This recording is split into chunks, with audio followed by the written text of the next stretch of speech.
This is 1480 KRAE Cheyenne. Is your teenager ready to drive? Come on, Mom. Let's go.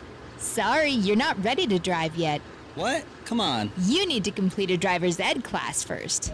The Wyoming-Montana Safety Council offers a complete driver's education program taught by Tim Woodard, former Laramie County School District's driver's ed teacher. Classes are starting soon. Please call 635-4592 to sign up or go to wmsafetycouncil.org. Wyoming-Montana Safety Council.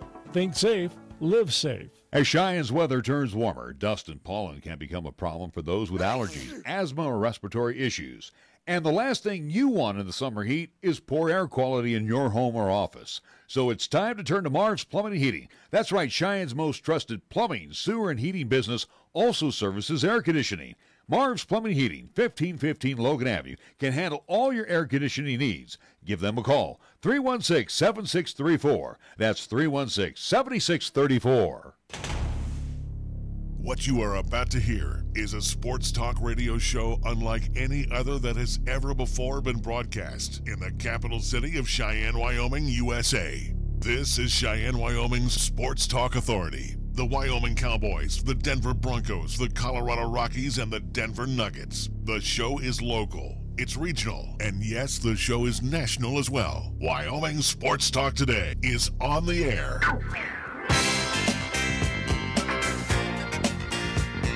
If they're talking sports on the radio in Cheyenne, this is the place it happens. This is Wyoming Sports Talk Today.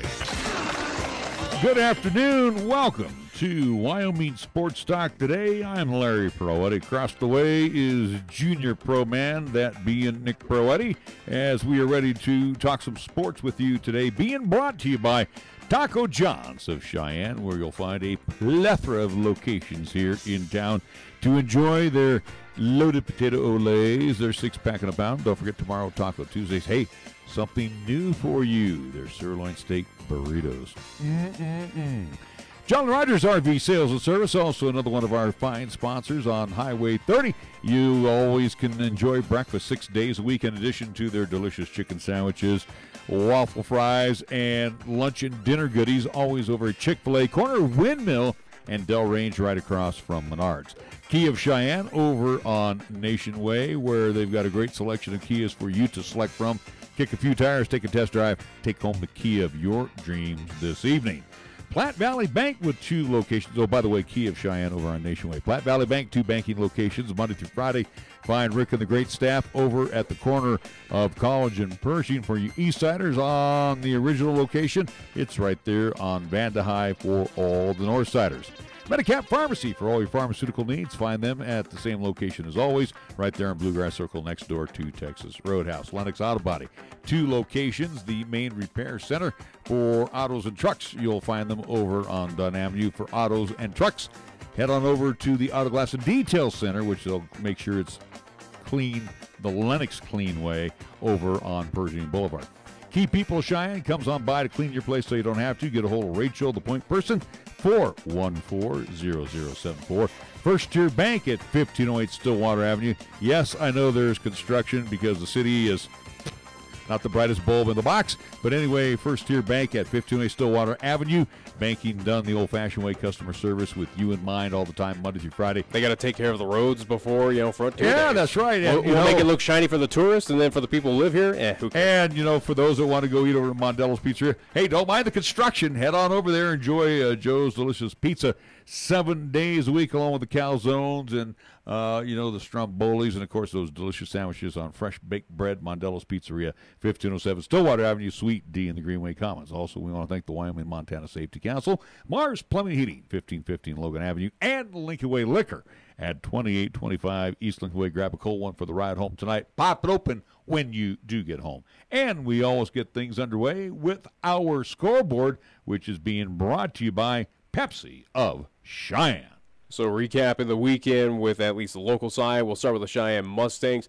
They were on the road at Lakewood, Colorado. They had a doubleheader on Saturday. They took on Premier West twice. In game number 1, they won 19-13. In game number 2, they won 14-4. So the Cheyenne Mustangs will keep on rolling. They are 30-2 overall. For Cheyenne Post 6, they had quite the weekend as well, too, as they got a victory. On Saturday, they had a doubleheader. First game against Farmington, New Mexico, got a 7-6 victory. Game number 2 that day, they did lose, however, 2-1 against Loaf and Jug, 18 and under. Sunday's contest against Parker Lightning, they won 9-3. And Sunday's championship game against Loaf and Jug, 18 and under, they won 3-2. So for the Cheyenne Post 6 Sixers, they are 29-8 overall. On the softball side, for Cheyenne Extreme, Team Galicia, Saturday, they had a doubleheader. They were taking on the Aurora Twisters down in Aurora, Colorado. They won 18-1 on Saturday as well, too. Game number 2, they took on NC Explosion, won that contest 9-5. On Sunday, they did take on the Untouchables, and they lost that contest 7-5. So with Cheyenne Extreme, they are 25-13-1 overall. And last but not least, on the baseball, at least college baseball side, few games going underway tonight on ESPN.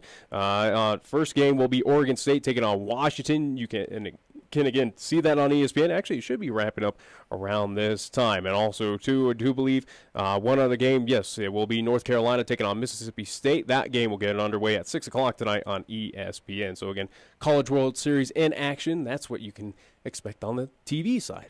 In Major League Baseball, they will pick it up in the bottom of the 6th inning, the suspended game between the Yankees and the Nats, and that will be at Nationals Park. Now, usually Monday is a travel day for Major League Baseball on a light schedule. Wrong answer on that one. Anyway, so the Yankees and the Nats, and here's something, too. The Yankees don't have to throw their pitcher that they were throwing in that game. They're going to come out with Sonny Gray to hopefully shut down the Nats in that one. They're going to pick up in the bottom of the 6th. They're tied at 3-3. 5:05 will be the start time for that game. Cardinals will be at the Phillies for tonight. Brewers will move on to face the Pirates at PNC. White Sox take on the Indians at Progressive Field. Dodgers and the Cubs at Wrigley for this evening. Rays and the Astros at Minute Maid. Rangers will be on the road. They'll take on Kansas City at Kauffman Stadium. The Mets and the Rockies tonight. That will be at Coors Field. Tyler Anderson, who's been the one consistent bright spot for the Rocks, will toe the rubber for tonight. He'll go up against Jacob deGrom. Diamondbacks and the Halos at Angel Stadium in Anaheim. And then the Giants will be back at AT&T. They will play host to the Miami Marlins. Our scoreboard brought to you by Pepsi of Cheyenne. Hi, I'm Alex White, tea master at Pure Leaf.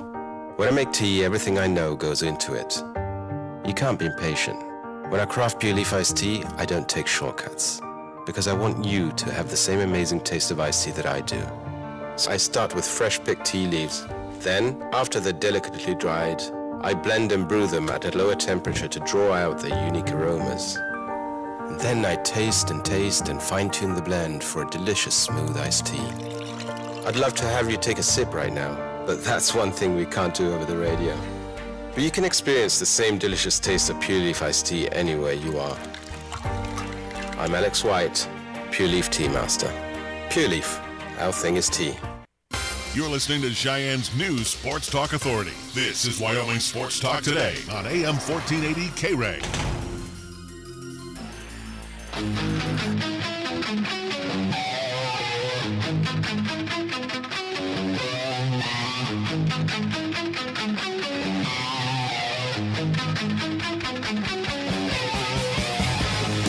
We are back on Wyoming Sports Talk Today for Monday. Hopefully all pops out there had a great Father's Day holiday. The weather sucked, but other than that, hopefully. It was supposed to continue on today. That's why I brought out the hockey jersey. It was, 50 degrees out, freezing cold. And so far, at least the last I checked, being out there about an hour ago, it's bright, sunny skies. Go figure. As we were expecting nothing but rain showers for, I think, the entire week. This stuff can move out as far as I'm concerned. I've had enough of it. Well, it's good for the wildfire over in Laramie. Yeah. I think it went from 0% contained to like 85% contained now. That's the good news. Yeah, and I agree with you on that. It was amazing yesterday. Amazing what? Well, because I forgot there was one other thing we want to announce, or at least regarding the Cheyenne Mustangs, that they did have a game today, or at least tonight. Go ahead. You take care of it. They had a doubleheader against Miles City, Montana, over at Powers Field. It was canceled, however. Miles City, I do believe, from my understanding, were down at Albuquerque, New Mexico.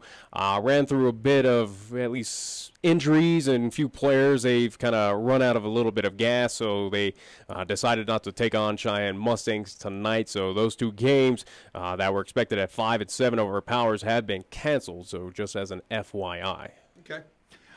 Yesterday, being Father's Day, and I had the opportunity to play some baseball with my over 50 team. Mm-hmm. So I'm down in Westminster where it was, we got rained on for about a couple innings, and it wasn't great, but it, whatever.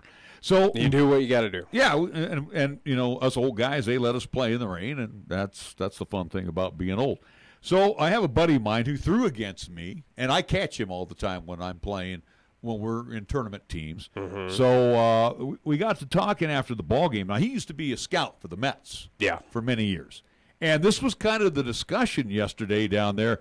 One young Brandon Nimmo, who I just recently, as of today, put out the call to the Mets of saying, hey, we want to talk with him. So hopefully we'll be able to announce something later on this week, if not next week, to say yes or no. So hopefully we will hear from Brandon Nimmo. And Brandon yesterday, his numbers at Chase Field, he went 3 for 5 and had a home run, and he's hitting .274 on the season right now. So for Nimmo, the home run was number 10, and RBI, he knocked in 2, so he's got 18 on the season in that leadoff position for the Mets. But here was the discussion yesterday.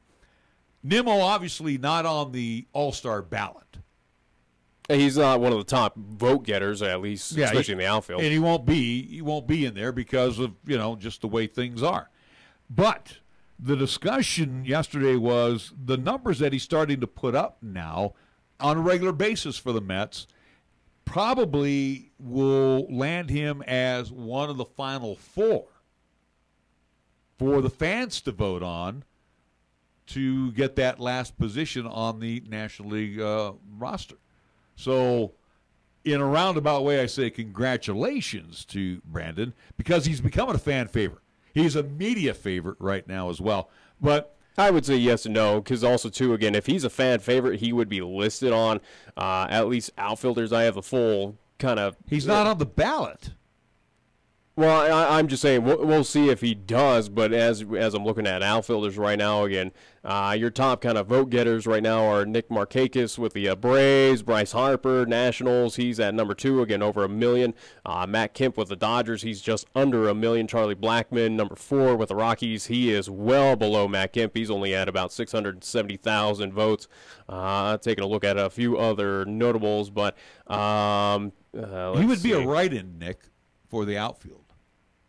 Well, and again, we'll certainly see. The only, at least on the Mets side, that I can look at right now would be Cespedes. No, he's not even listed on there as well, too. Right now, the only Mets representation, and he's at the bottom of the list, at least number 5, is second baseman Cabrera with the Mets. He's only at 173,000 votes. Compare that to, I do believe, Ozzie Albies with the Atlanta Braves. He's almost at 1 million, so kind of a discrepancy, but that's the only Mets representation so far on the and the team is 30. NL vote. The team is 30 and 38, so you don't expect much movement around the horn, around the outfield. But again, with the solid numbers, and again, I say this not being a homer here, but he's putting up solid numbers now as he's playing on a regular basis. And he seemed to have settled into left field, whose position is left field, Cespedes's. Yeah. So once he, I'm just saying though, will he be that right-in vote? Are there others notable that might be? I think he'll be the fan. I think he'll be the fan voter. We'll see. I have a feeling, and again, without knowing of who's going to be along with him, again, there's probably going to be other candidates that are going to be probably well-known, again, probably have been established in the major leagues where they're going to have a little bit bigger fan base and go, yeah, we're going to take him over this Brandon Nimmo character who we do not know, again, plays for the Mets. The Mets, they've gone in a downward spiral since that hot start at the beginning of the season. So We'll see. Yeah, but we certainly will see, though. They get the Rockies tonight. They get the Rockies bullpen. We'll get into that here in just a couple of minutes. But I mean, that doesn't mean anything. That is two teams that don't want to win. But again, when we're talking about it, and again, guys that at our age we know baseball a little bit, and again, with my one buddy being formerly with the Mets operation, when that hubbub is starting to go through right now. It seems like, one young Brandon Nimmo starting to raise some eyebrows across the U.S. with his play right now. And again, I mean, he certainly has the numbers, but again, is it something where others are taking a look at? Again. But here's the deal: what Markakis is doing in the outfield for the Braves, or again Matt Kemp and that kind of situation. Bryce Harper. Again, you have a lot of outfielders where again I can name through 1 through 15. Where again Schwarber, Zobrist, Hayward, also too Charlie Blackmon. I think you're Lorenzo Cain on the NL side. You're missing the point. Brandon Nimmo from where? He's from Cheyenne, Wyoming. All right. Again, one Josh Allen from Laramie, Wyoming. Yes, he's not from there. No, but I'm just from the University of Wyoming. This little, very sparse populated part of the country is starting to get some recognition right now. And again, Brandon Nimmo, who again was on nobody's radar as a senior in high school until he went out and started making his mark at all of these places where you can show your wear in front of the scouts. Yeah. Again, has paid his dues, came through rookie ball all the way to the big club right now. And here's as the majority of players do, though. Again, yeah, there are. He's one of many that have to make that struggle. He's a first-round pick of the Mets. Yeah. So think about that, too. Again, Cheyenne, Wyoming, first-round pick. What was the name of that state? Cheyenne, Wyoming. There you go. So the thing is, he's starting to raise some eyebrows. People are starting to look at the cat, and they're saying, "Hey, you know what?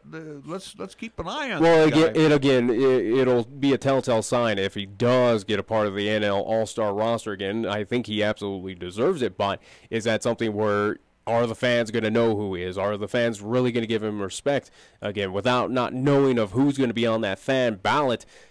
Fans might say, "Hey, this guy's a little bit more deserving than this Nimmo character. He's been playing a little bit longer, or I know the name better than that one." Again, anything can go on those fan votes, obviously, but right now, again, we'll see after everything is all said and done once that is established. But well, the question is, and I think he's still the general manager with the Mets, Sandy Alderson. The question's going to be, the outfield's going to be crowded when Cespedes comes back.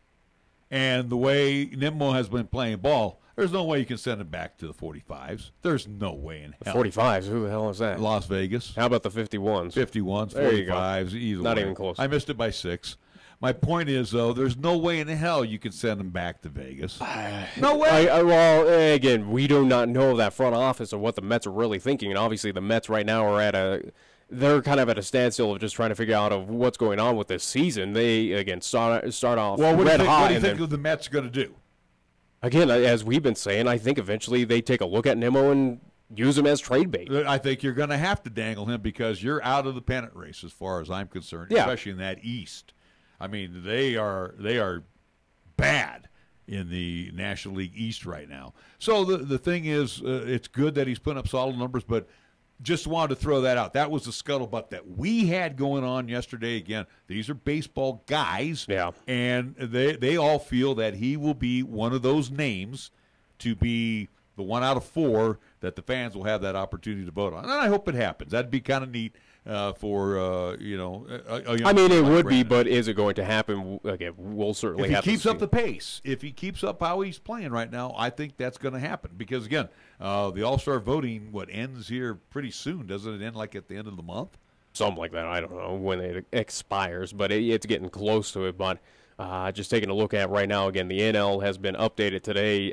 AL, I think the next update will be tomorrow. But, again, kind of your leader so far, Freddie Freeman with the Braves, first baseman. He's got $1.4 million. Well, let's stop right there. Usually you get about 3 million votes if you are the top vote getter. That's the norm. If you are really sensational. Well, he is the top of the NL right now of all players in the National League. It does, it looks like Tuesday, June 26th would be AL, so that I think around June 26th is and your really, finale. I haven't seen many folks pushing vote. Again, you can vote online, all this stuff, but you can vote at the ballpark and everything. Yeah, I'm not really seeing a big push on this right now. So it's been kind of one of the best kept secrets, even though Freddie Freeman has 1.5 million votes right now. So we'll see. But again, Arenado, just to kind of run through very quickly, Arenado with the Rockies, third baseman, he's got 1.1 million.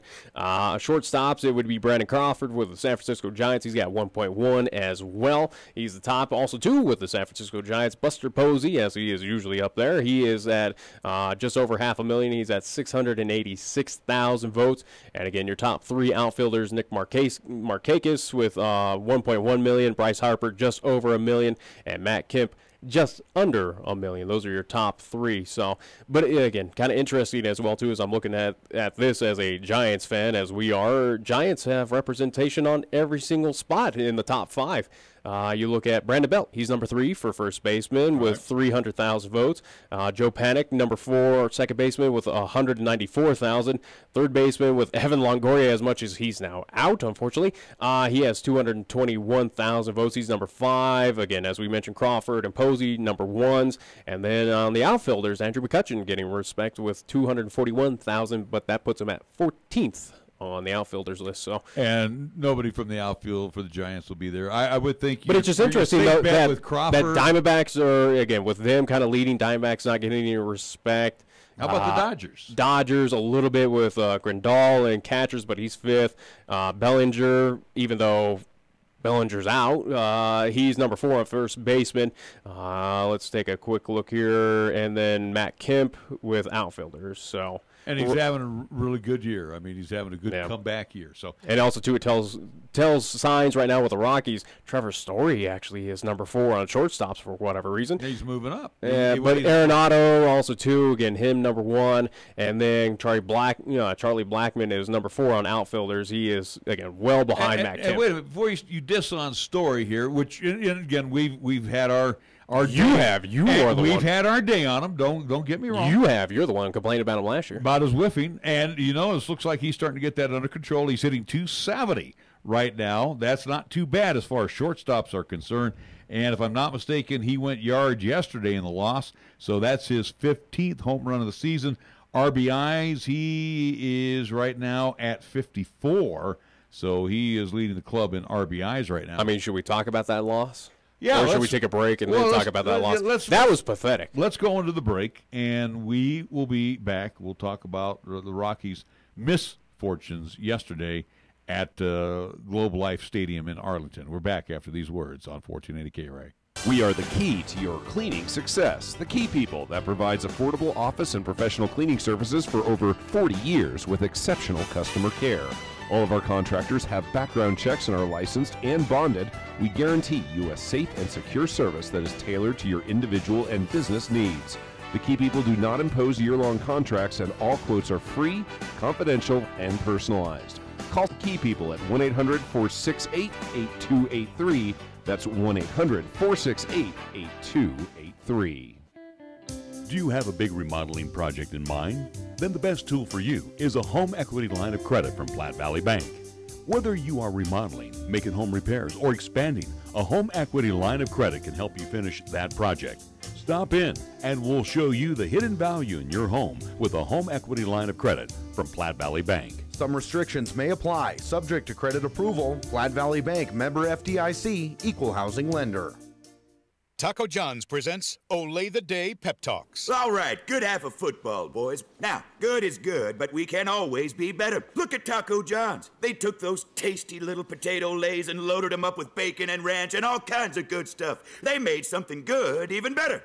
Taco John's new loaded potato olays are loaded with craveable toppings for breakfast, lunch, dinner, and even dessert. So olay the day, boys, and play like you're making loaded potato lays. Olay the day at Taco John's. Are you looking for a pharmacist who will actually take the time to talk to you? Then come to Medicap Pharmacy.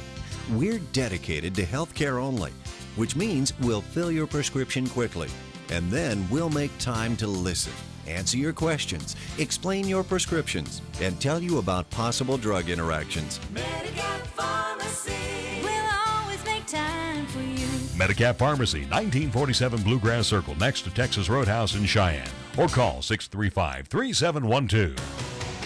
Here's the latest weather forecast on KYOY. Otherwise for today, mostly cloudy with a chance for isolated showers and thunderstorms. Expected daytime high of 64. Winds easterly at 5 to 10. For tonight, a 50% chance of showers and thunderstorms. Otherwise mostly cloudy or low down to 47 degrees. Continue mostly cloudy for Tuesday with a chance for showers and thunderstorms. We're looking for a daytime high of 63. And for Tuesday night, mostly cloudy with a chance for showers and thunderstorms. Mainly before midnight, our low dropping down to 46 degrees. When it comes to sports talk in Cheyenne, it's a whole new ballgame. Let's play ball! You're listening to Wyoming Sports Talk today, and it's only here on AM 1480 K-Ray.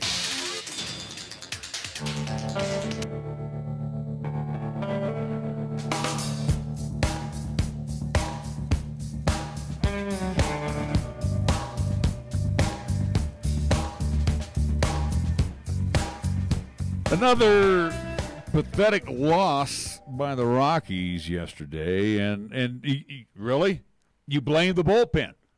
Is there anything new on this one? This is getting to be old hat, and you know. What do you mean old? It's something you should be accustomed to at this point in time. Well, I am, but I'm also not. The only thing was it was your star player, your star closer of Wade Davis that completely just look. It's the same. It's the same clowns. McGee sucks. He gives up. This is what McGee. Again, the whole. Let me finish. Let me do the lines here. First off, McGee, an inning in the third, and he came in because Gray was in trouble in the sixth. Yeah. And Gray got all of the runs amassed to him. But here's McGee: 2 runs, no hits, 2 earned runs, walked 1, struck out 2. I mean, come on, what kind of line is that? Shaw came in a third That's of an probably inning. one of his better lines, anyways. 1 run, 1 hit, 1 earned run. Russin had the best of the outings yesterday. Actually, I'll go to Ottavino. Russin with a third of an inning. Ottavino went the 8th inning. He did his job. He set it up, gave up a hit, and struck out. The newly healthy Ottavino. And then Wade Davis came in a third of an inning. And here's the line. It ain't 2 pretty. hits. Yeah. 4 runs, all earned. How many walks? 4 bases on balls. He threw 38 pitches in that inning. 15. They were up. Let's see, ninth inning. It was, I do believe, at the point that I just gave up. And again, not a Rockies fan, I could care less. But again, it was you were up 12-9. You had 1 out, and it was bases loaded. It was like, hopefully you kind of elevate it, maybe get that double turn. Again, you have pieces to kind of play with, and at least you certainly had runs to spare, so to speak. But again, you have probably a top closer who can't get it done for you. Again, a 3-run lead, and you still find a way to lose. And it didn't even go in extras. They just walked off and won on you there in Texas. It was 38 pitches by Davis. Only 15 were strikes. Now, again, you have an off day. I'll give you that. I'm not gonna.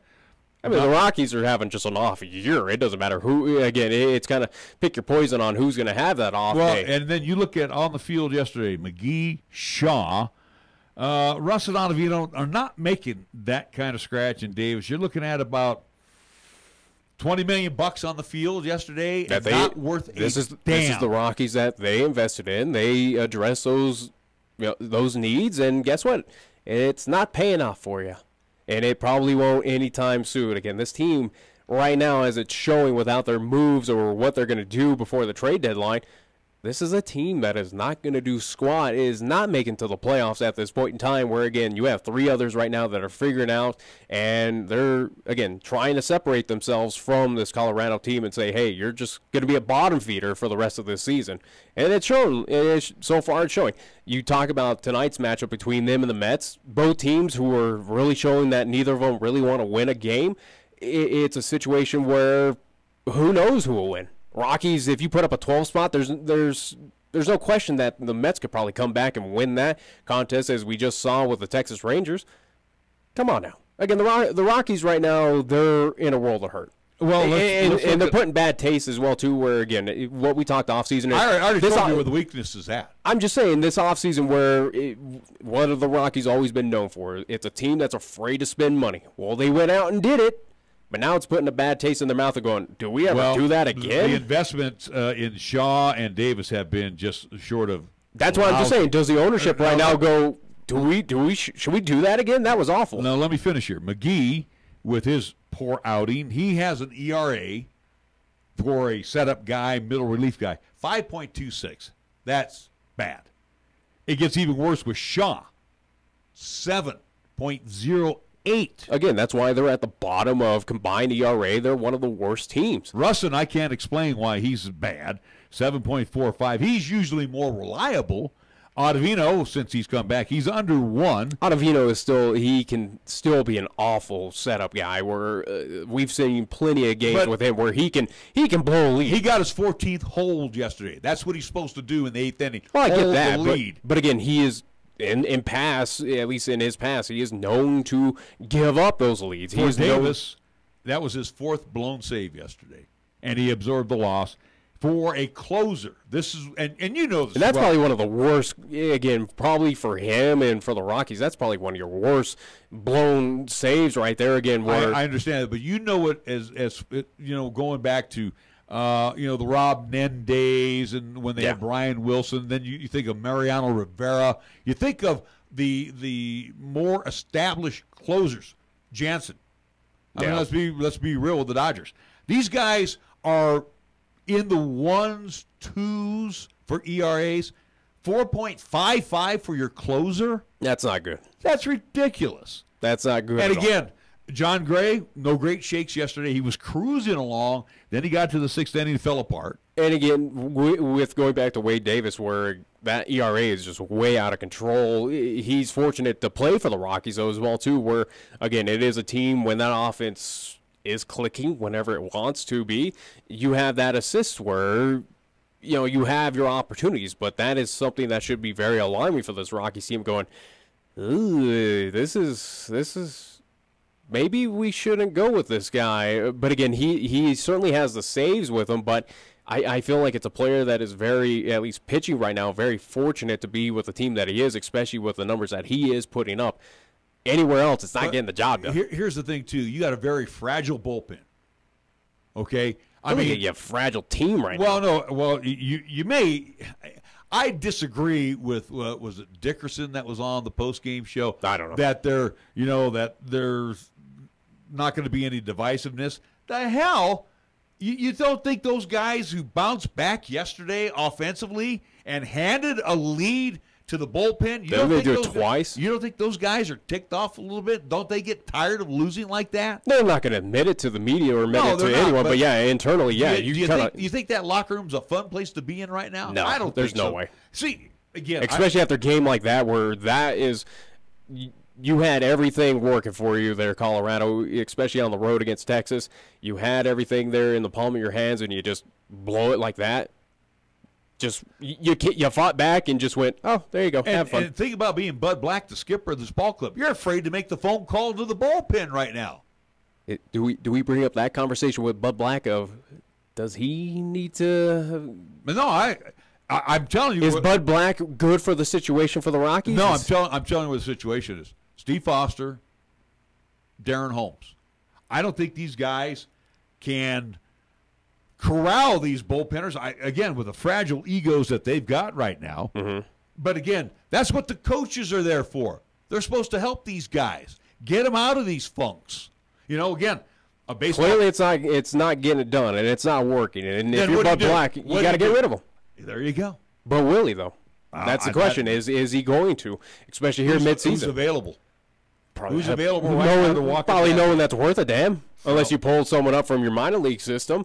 Again, at this point in time for the Rockies, it's kind of damned if you do, damned if you don't. And right now they're in that catch-22 of, you can look at your minor league system, pull up people from Albuquerque or whoever the hell their AAA affiliate is, but again, pull those pieces up and then just kind of release and just kind of start at a new. I think for the Rockies, it would probably be smart to do it right now and tackle it here mid-season where, again, you are starting to see where Rockies are trending downward. The other teams around them, again, Giants, Dodgers, Diamondbacks, they're, as much as it's not kind of a major spacing, but you see them kind of chugging along. You saw with the Giants right now taking a few from the Dodgers. You see the Dodgers taking care of business of recently. Giants as well, too. I anticipate that they should take care of Miami at home. They usually do. Diamondbacks or a force as well too, you're going to start seeing that spacing get a little bit wider, a little bit further of saying, hey, bye-bye San Diego, bye-bye Colorado. This fight for the bottom. Yeah, this usually could be a situation where the Rocks are out of it by the All-Star break. Probably. I don't know. I really hate But again, it also, too, goes into the fortunate that they do play in the NL West, and maybe it does keep it tight. And they've been beating each other up. There's no doubt about it. Well, now they're not really. At least now they get the opportunity to take it on. But here's the deal. Here's the deal with yesterday's loss, and again the 2 weekend losses for the Rocks. This is at the ballpark in Arlington. This is not Coors Field where they lost. So there's no excuses about the ball hanging. There's also no excuse because it's on the road. That's where you do your best work, Rockies. That's where you know how to win. So right, I'm just again. You can't get it done at Coors. This is your opportunity. This is your opportunity to start winning games. You still can't get it done. Yeah. Texas Rangers are nothing that spectacular. They're right there among and again. Among I'm the going to go Rockies. back to it. And this was before you came back here as the host of the program. When the other host was here, I said back then it was Walt Weiss. They got to make a change at well, that's why I brought up the question. Is it are we at that point? I don't fault Bud Black. I fault his pitching coaches. They're not providing those pitchers. But that's a situation where that is Bud Black's staff, and again, if your ownership, you kind of go, where does it start out? Where does it begin and end? It begins and ends with Bud Black. I mean, it's kind of tough to. It's kind of tough. I'm not saying that they're going to fire. But it's kind of tough to can the skipper. When he got you to the playoffs last year, it's kind of tough. No, I'm not saying that they're going to, but this ownership is probably going. But if we're having this issue, seriously need to look at your pitching. It's kind of like a Bronco situation of, hey, Vance Joseph, hey, Bud Black. It's this situation right now with our teams. It kind of falls on you because you are the head guy. You are the main man. But I'm just saying it kind of falls on the pitching coach. And again, he can't go out there and throw 9 innings every game. But he should be providing these guys. No one pitcher on that team can. I know, but he should be providing these guys some type of program and showing them film where they sit down and say, hey, you know what? Your stride is off, or hey, you're not hitting the zone. You would think, as being professionals and being a part of the major leagues, especially with this Rockies team, you think they should be already doing this. Well, I think I've already said this for a long time. Foster should have went when the Walt Weiss era ended. Whatever they're teaching is not translating well to these pitchers right now. Well, clearly, it's.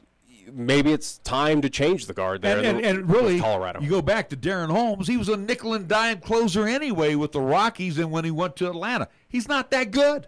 Well, you have someone good, but right now his numbers are just way too out of control. Again, Wade Davis over the past few years has been, I wouldn't say one of the greatest, but he's a definite improvement for that Rockies team, and it's still kind of, again, over 4 ERA.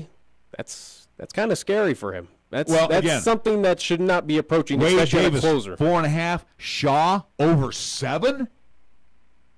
Russin over 7. And you got McGee 5.26. And then you also got Dunn sitting on the shelf right now, who's on the DL, whose ERA is near 7. 7, yeah. So that tells me. And again, this is not a small sample size. This is going off of here we are, nearly approaching, again, maybe 20 games from halfway. This is 71 games already into the season. Yeah.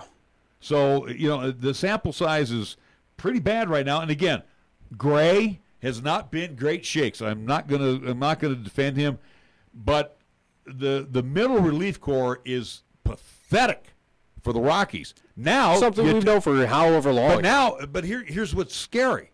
Your middle relief, your 6th, your 7th, we'll say your 6th and 7th inning guys, you have no confidence in them. You shouldn't. Now that Ottavino's back, and gosh, I'm biting my tongue when I say this, I feel a lot better when he's on the hill. I know Again, you shouldn't. I know, but in the 8th inning, at least he's going to get us to the 9th, where there's still possibly a lead or we're close. And now it's a crapshoot with Davis. You don't know. 4 blown saves in less than 80 games for the Rockies this year. That's not good. That is not good right now. And again, I can see. Again, this right now where the team sits and they need to make those moves before trade deadline. Where the Rockies stand right now, this is not a team that's making the playoffs. They're not making the postseason. No. They're not making a wild card, not even 1 or 2. They're not even getting close. This is a team that's going to trend downward. And again, where everyone else is starting to figure out things, if not have already have, again, i.e. Giants, Dodgers, Diamondbacks in that NL West, they're gonna go, hey, Rockies, you had your fun. Now get out of our way. This is a team last year that faded a lot in August, but had enough to get into the playoffs. Here's a team this year. They've been fading. You can't even say they haven't really got out of the blocks this year. Yeah, they really haven't. They have not really been any great shape. They've been fortunate right now to even float where they are. But again, the only highlight of the season thus far is the Rockies are above 500 on the road. Other than that, there's not a lot of highlights in here right now. And they're very lucky to be like that out on the road. All right, so with the Rockies losing again to the Rangers, a limp home. They will face the Mets beginning a series this evening. And you might as well just award it to the Mets because, again, one of the worst home records in MLB goes to the Rockies. I do think that having Tyler and again, I'm just joking, but it's almost like, hey, Mets, just congratulations. You won that series because the Rockies don't want to win at home. See, again, I think you're being really rough. Again, you have one. How am I being rough? Yeah, go look at the stats. Go look at this team. Yeah, you have one of your better hurlers on the hill. Does that matter? And Anderson, yeah, it does matter. Clearly, he seems to win. Does He's he? 4-1. So I would put more faith in him than I would than Marquez, Gray. I would rank Freeland higher. Something has to break right now. Where again, the Rockies and the Mets, both teams, they've had their downspin. They're on that kind of downward spiral, but it is a team, as we've seen, they've tried to fight back into games, if not win them. I would be willing to say in this upcoming home series, I think you give the slight advantage to the New York Mets in this one, especially they're favored to win. Yeah.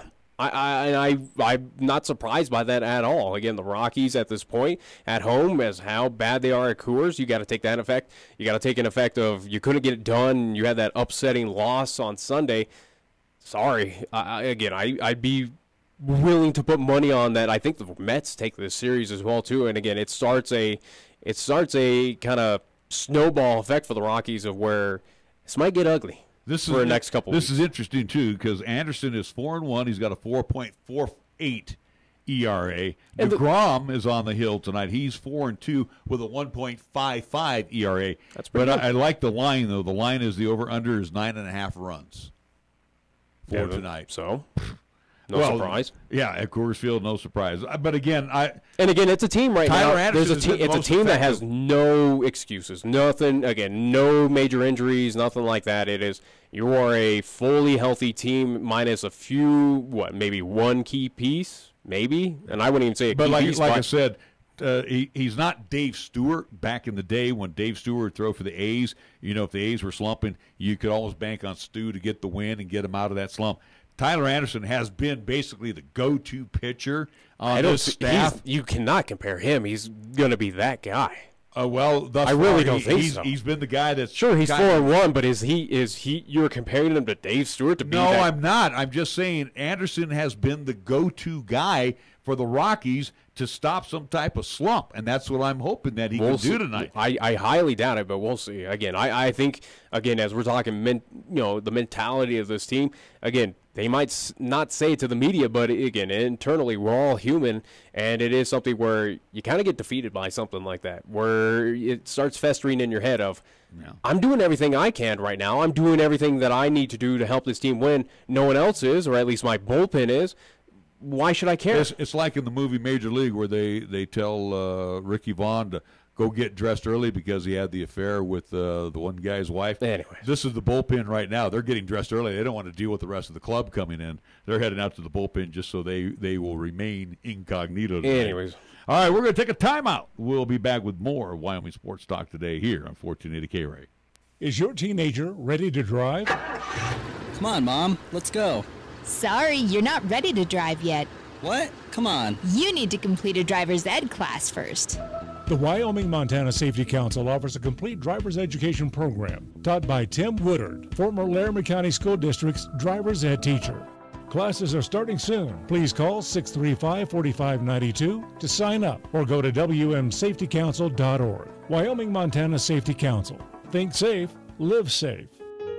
Hello, this is Pastor Nathaniel Ensley with Blessed Hope Baptist Church in Burns, Wyoming, and I would like to invite you to listen to our weekly broadcast entitled Hope for Today, right here on 1480 K-Ray, every Wednesday morning at 7 a.m. Our goal during each broadcast is to bring you a simple and short Bible truth that will be a help to you. Sure hope you can tune in. God bless you.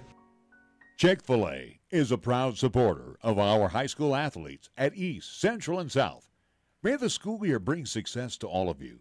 Before you start your day, stop by Chick-fil-A for a hearty, delicious, and satisfying breakfast, only at Windmill and Del Range. Breakfast is served Monday through Saturday from 6 in the morning till 10:30 a.m. Breakfast with Chick-fil-A, the most important meal of the day at Windmill and Del Range. The time is now, and the place to go is Jolly Rogers RV Sales and Service for their annual model clearance sale of Jayco RVs and fifth wheels.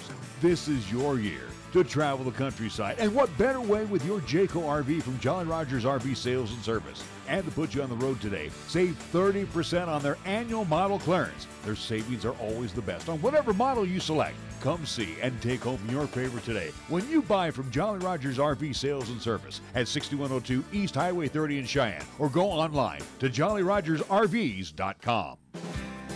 John Mason here for Lincoln Way Liquor. I want to thank Cheyenne for helping us grow during our first year of business. We have over 5,000 new customers in our database in just 13 months. Our customers love our low prices, free ice, 2% credit for future purchases, and some really friendly service. And we always have 16 weekly specials on beer, wine, and liquor. We ask you to compare Lincoln Way Liquor, 2825 East Lincoln Way. We're not the largest, but we might just be the best. Wow, it's hot enough out there to fry chicken. Summer's coming, so now's the time to find ways to beat the heat, and Marv's Plumbing and Heating, 1515 Logan Avenue, is the best place to go to get cool. Marv's Plumbing and Heating, which provides complete air conditioning, installation, inspection, and repair services, is offering its air conditioning inspections for just $98. So beat the heat right now by calling Marv's Plumbing and Heating today at 316-7634. That's 316-7634. According to the latest Rate Watch report, First Year Bank offers the highest annual percentage yield in the Cheyenne market for 12, 18, 24, 36, 48, and 60-month CDs. Their friendly staff is ready to answer any questions and help you open or renew your certificate of deposit. Give Carol, Caitlin, or Deb a call today at 307-632-3500. First Year Bank. Member FDIC, Equal Housing Lender. When you say Mondello Pizzeria, think authentic Italian. When you say Mondello Pizzeria, think made fresh from scratch. When you say Mondello Pizzeria, think great pizza, delicious Philly cheesesteak, superb hot and cold Italian sandwiches, meatballs, sausage, and special subs, calzones, crisp salads, and great service. When you say Mondello's Pizzeria, think unmatched Italian taste. Mondello's Pizzeria, 1507 Stillwater Avenue, your only true Italian stop for lunch or dinner. Here the season never ends. From Wyoming sports to the Broncos in Denver. From Rockies baseball to talking hoops with Nuggets basketball. Local, regional, and national. This is Wyoming Sports Talk Today, right here on AM 1480 K-Ray.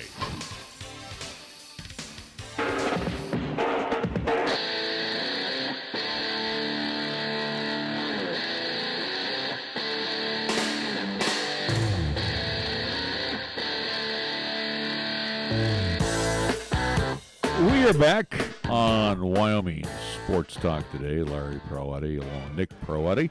And had a little bit of a spirited discussion about the rocks. And again, too, you know. Which is rare. Well, no. With me, they are kind of my adopted second team. Obviously, Giants first. Adopt this. Yeah, well, I'm sorry that you don't like the Rocks, and that's just the way you are. And again, how I explain it to everyone, and I'm pretty sure I've done it on previous iterations of not this show, but the other program that I've had it, on the mornings. But again, being born out here, at least under your tutelage, again, learning of those Bay Area teams, not being from it, but again, I kind of went off of you. adopted those teams and always saw that the Denver teams were always kind of that local rivalry where, again, it wasn't Giants and Dodgers for me as being a rival. It was more Giants-Rockies because, again, it was just kind of location. So it still sits in the back of my head of, the Rockies, bleh, Broncos, bleh. It's nothing against it, but it was just kind of how being brought up of everyone else liked those teams. I didn't, so I saw them as rivals to whoever my team was. Right, and again, if I can't get the Giants to win, I always fell back on the Rocks. Hopefully, they would be a team that. Why not the team right there in green and gold of the A's? Well, they're best in the American League. I'm talking about National League. I'm going with the Nats right now in the National League. So here's the deal, and I'm kind of really. Concerned here as I look at things going on in Major League Baseball. So we're going to take a look while we got a chance here because I see we're going to push up against the top of the hour. Mm-hmm. We get a chance to look at the standings. We haven't done that in a couple of weeks, so let's see if anything's changed. And I can guarantee you nothing's really massively changed. I think the only difference is in the AL West. Well, yeah, Houston's won like the last 11 in a row. So I mean, they're starting to. Well, and they're starting to make their mark. You got a serious battle in the AL West between Seattle and Houston, and you can't just award Houston the AL West as much as I kind of want to. You have to be worried. At least kind of all eyes need to be on the Mariners. Right now, there's actually 4 good baseball teams in the American League. Agree with me or disagree? Yankees 46-21, Bo Sox 49-24, and they're tied for first place. Well, they're only tied because again, one's play, or I think what the Boston has Red Sox wins. got a half dozen more games in play. Yeah, because again with the rainouts and everything, and like the Yankees are going to be finishing up the suspended game. Over in the West, you got Houston at 48-25. And they've come out of nowhere. I mean, they've won 11 in a row here, gang. No, yeah. So they. And again, there's no surprise. Again, they are World Series champions for a reason, and they're continuing on. So they move up to first place, and they're only a game and a half ahead of Seattle. That's why I'm just saying. That's why I'm saying Seattle is a team you need to worry about. They keep an eye on. They're loaded with pitching, and they're doing this all with Robinson. They've been loaded with pitching, but now without Robinson Cano. This is what's even more amazing about this team. I think the person who's kind of, not to take over his spot is a former Giant, though, is Denard Span. He's a part of that team, and he's been kind of picking up things. Since he moved over from Tampa. Yeah. But, again, Seattle for years has had that pitching and being led by King Felix out there, but it's a situation where they've had these pitchers. They've had everything kind of pieces all set up. It was a team that's been rebuilding for quite some time, and for whatever reason, it is all kind of being cohesive at this point in time. They're all starting to figure out. It's kind of like the Houston effect where, all right, we'll go through our bad years, but let us build into what could be. And right now for Seattle, this is that year where it's paying off. Is it a team that is, I'm going to hand off to the World Series right here and now? Absolutely not. But it is a team where they can be a viable threat come postseason time if they are to make it, which I think they don't peter out. I think they do have that tendency to peter out. No, they certainly do. But this is a team minus if they can keep healthy. Obviously, don't really need a whole lot from Robinson Cano. He would certainly be an addition to vault him over Houston. But at this point, with the Mariners, it is a team that can keep on chugging along. I don't think they will peter out. I think that pitching is going to stay consistent.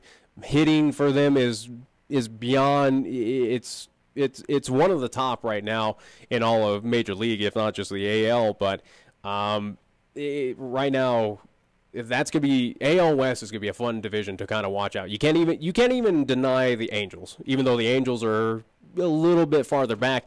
Angels, that's a team where if they figure out things, they could be right. I don't think they will, and they're disappointing. And I got a feeling this will be adios for Mike Scioscia. I think he's gonzo. Now, whether it's at the All-Star break or at the end of the season, I don't know. I know there are a couple games above 500 right now, but which is not bad. This is a team they just play in a tough division. Yeah, but they're pretty loaded too. It's not like they're a slacker. I mean, they're a pretty good ball club. So you look at the West. You got Houston, Seattle, and then you got the Angels. 9.5 back already. Yeah, which is rough. And the A's, who are at the Mendoza line, they're in 11.5 games out. Well, again, they play in one of the probably toughest divisions in all of Major League Baseball. It's just the thing of how it is. Again, right now for those two teams, you pretty much are playing right now for wild card spot because I don't think Houston's going to cool off anytime soon. again, same with Seattle. I don't think they will either. But well, we know one place where the wild card's not going to happen. The Central Division. Bleh. Cleveland on top there by 2.5 games over Detroit, who is a game under 500. Yeah, Detroit, that everyone kind of... Twins are disappointing this year, too. Yeah, and I figured with Twins, I think I went with them in our preseason picks, but Twins are very disappointing right now where they kind of stand. It was a team that had that Seattle-esque kind of built-in style. We saw what they did last year on the outside looking in, but it felt like this year, especially in the Central where Kansas City wasn't going to be good. I didn't believe White Sox are going to be good. Yeah, White Sox are going to be awful, and Cleveland, that was a team that was kind of flip a coin of they can be okay or they can be bad. I just figured for Minnesota this was their year to finally get back and say, hey, we're back playing Twins baseball. We're back in the postseason. But unfortunately, it doesn't look like it's going to be. But again, they're fortunate, just like in the NL West, where they're not completely out of it. Again, it is not something you can hand over and say, Cleveland, this is your division. Absolutely not. Again, Detroit, I didn't expect to be where they are right now. And again, I'm not going to write off the Twins at this point. I've written them off. Yankees and the Red Sox, no doubt that it's going to be either of those. No one else in the either one East. of them faltering. Yeah. The Rays will not be a 500 team. The Blue Jays won't be a 500 team. My prediction: Buck Showalter gone by the All-Star break. I don't know if that's going to happen. They're 20-50. They're 27.5 games out. Don't you think it's time for the Orioles organization to dismiss Mr. Showalter? Yeah, I think so. I mean, and why they haven't done it yet is beyond me. I would think that they will make some type of announcement here by the All-Star break. They have to. Over in the National League, I know we're getting close to the top of the hour. Braves. Everybody's waiting for this team to fade, and they won't. They're 13 games above 500. I wouldn't say waiting for that team to fade out. It's more so of when are the Nationals going to get hot. Well, they did for a while, and then they've cooled off. So they're 3.5 back. The Phillies also have not cooled off under Gabe Kapler. They're 4 games off the pace. Then you got the Mets and the Marlins. Neither team will make any noise or be a factor when it's all said and done. Well, And again, as we say, watch out for Brandon Nimmo. He might be trade bait here coming up at the All-Star I think there's break. no doubt about it. Well, there's see. no doubt about it. Brewers, again, this is the team that a lot of folks had winning the Central, and so far they're not disappointing. Yeah. They are a half game ahead of the Cubs. Cubs, to me, have been the enigma. They look bad at times. Then at times they look like, you know what? Yeah, well, the Cubs, it's a team that should be stacked and should be cruising along, but for whatever reason, it's kind of like a rocky situation where they just don't want to click. They don't want to fire on all cylinders. They just go, But when they got Lester on the hill, it's almost a guaranteed win. Not really. Most of the time. Cardinals, they will not fade, I think the Cardinals are going to be a team that are eventually, as you talk with the Mariners, are going to cool off. Cardinals are that team for me where I think eventually get past, once you get into the dog days of summer, that's a team that's going to go just I doubt it. I think the Cardinals are going to be the watch-out team. No, I really don't think so. Again, out of that Central, it's Cubs to watch out. It's definitely the Brewers. Cardinals, again, nothing on that team tells me that it's going to continue this momentum. The team that I tip my cap to, and they're a game under 500, is the Pirates. I mean, they basically did a fire sale. And they're playing Billy Ball right now. Out of all of Major League Baseball, yeah, they're a team where it is. I would say they're up for the most surprising team of all of Major League. Again, when it was getting rid of Garrett Cole, getting rid of Andrew McCutchen, just saying, "Hey, we're redoing everything." They want to kill the ownership and the general manager. But also too, the players there, credit to them of saying, "Well, if we're on this team, we're going to give it our all. We're going to surprise people." And Clint Hurdle's getting the best out of what he has. How Clint Hurdle is still managing that club, I do not know. He's keeping them right around the Mendoza line. Cincinnati, Yeah, Cincinnati, nope. So over in the West, real quick again, just to highlight it. No one's out of that one, even with San Diego. No, San Diego's even within striking distance. They're what, 5? Diamondbacks are they're 6.5 out. Diamondbacks lead the Dodgers by a game and a half. Giants 4.5 back. The Rockies, who have lost, let's put it this way, they're 2 out of their last 10, and on a 2-game losing streak, they are 5 off the pace. Padres are 6.5 out. So there you are. We've updated you in the Major League baseball standings. Still a lot of baseball to go. It's still over half. We haven't reached the halfway point yet, no. So, anyway, we have reached the top of the hour. That's the good news. We're going to take a timeout. We'll be right back with more. Hour number 2 of Wyoming Sports Talk today. This is 1480 KRAE Cheyenne. Also being heard on translator K266CC Cheyenne at 101.1 FM. Is your teenager ready to drive? Come on, Mom. Let's go. Sorry, you're not ready to drive yet. What? Come on. You need to complete a driver's ed class first. The Wyoming-Montana Safety Council offers a complete driver's education program taught by Tim Woodard, former Laramie County School District's driver's ed teacher. Classes are starting soon. Please call 635-4592 to sign up or go to wmsafetycouncil.org. Wyoming-Montana Safety Council. Think safe. Live safe. As Cheyenne's weather turns warmer, dust and pollen can become a problem for those with allergies, asthma, or respiratory issues. And the last thing you want in the summer heat is poor air quality in your home or office. So it's time to turn to Marv's Plumbing and Heating. That's right, Cheyenne's most trusted plumbing, sewer, and heating business also services air conditioning. Marv's Plumbing and Heating, 1515 Logan Avenue, can handle all your air conditioning needs. Give them a call, 316-7634. That's 316-7634. What you are about to hear is a sports talk radio show unlike any other that has ever before been broadcast in the capital city of Cheyenne, Wyoming, USA. This is Cheyenne, Wyoming's Sports Talk Authority. The Wyoming Cowboys, the Denver Broncos, the Colorado Rockies, and the Denver Nuggets. The show is local, it's regional, and yes, the show is national as well. Wyoming Sports Talk Today is on the air.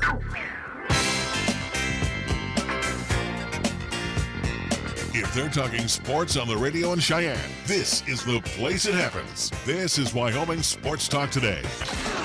And it's already hour number 2 of Wyoming Sports Talk Today. Where did hour number 1 go? All right, let's tell you right now that our program is being brought to you by Lincoln Way Liquor at 2825 East Lincoln Way. Also, Marv's Plumbing and Heating, 1515 Logan Avenue. Again, as you heard in the announcement, definitely want to take a look at those air conditioning units. Let them come on by and clean them out for you at Marv's Plumbing and Heating.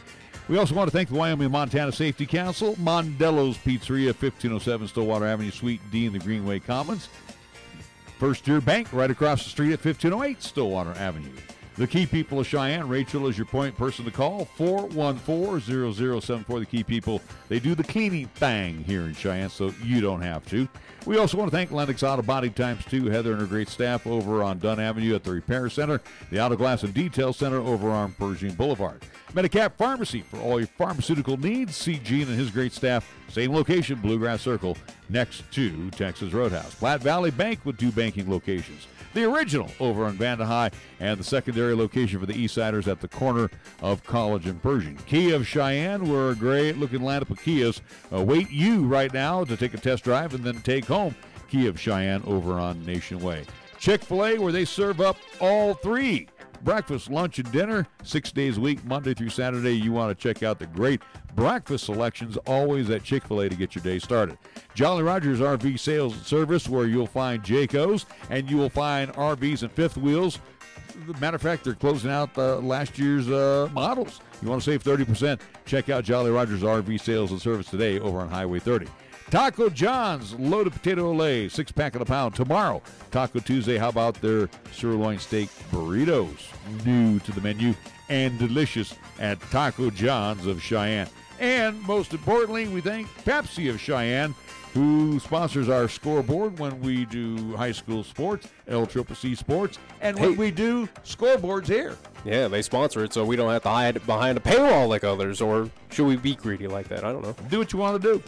Are you saying we should start charging people for the scores then? No, I never do that. Nah, we won't do that like others. But we do want to say that Pepsi of Cheyenne sponsors our scoreboard. We go to the scoreboard.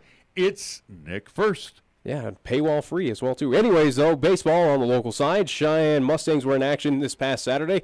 They had a doubleheader against Premier West. First game was a 19-13 victory. And guess what? Game 2 was a victory as well, too, with 14-4 as the final score. Cheyenne Mustangs 30-2 overall. They did have 2 games tonight at Powers Field against Miles City, Montana, but unfortunately, those were canceled due to Miles City, Montana just saying, unfortunately do not have the bodies. Cheyenne Post 6 were in action as well, too. They had at least a pretty good tournament, at least down in Pueblo this weekend. We'll start on Saturday with game number 1. They won 7-6 against Farmington, New Mexico. Game number 2 was a loss by a final score of 2-1 against Loaf and Jug.